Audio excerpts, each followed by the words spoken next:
Dia buat P tolak Q tambah R. So, rumah pertama 12 tolak 8, 4 tambah 6, 10. Dah, rumah pertama. Sebab disuruh ikut ni. Rumah kedua 1 tolak negatif 2. 1 tolak, ni tolak, negatif 2 jadi 3. Dah, tekan kalkulator. 1 tolak negatif 2 tambah 3 dapat 6. Tengok. Next, nombor 3. Negatif 3 tolak kosong, negatif 3 tambah 7, 4. Last kali 4. P mesti tolak dengan Q. Tolak 5, negatif 1 tambah negatif 1 dapat negatif 2. Inilah jawapan dia. Faham?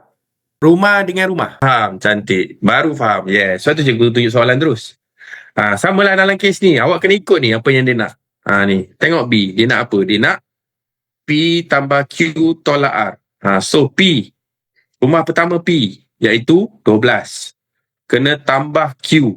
Tambah 8, 20. Tolak R. Rumah pertama R. Dapat 14. P. Lagi sekali. 1. Kena tambah Q. Tambah negatif 2. Dapat negatif 1. Tolak 3. Dapat negatif 4.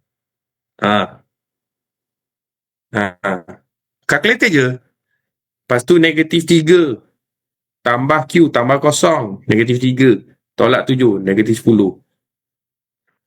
4. Tambah 5. 9. Tolak negatif 1. 10. 4 tambah 5 tolak negatif 1. Tekan kalkulator. Tak faham lah dengan roku. Ya, Zain. Kiranya kena sama bala baru boleh tambah dan tolak. Kena sama roku. Betul-betul.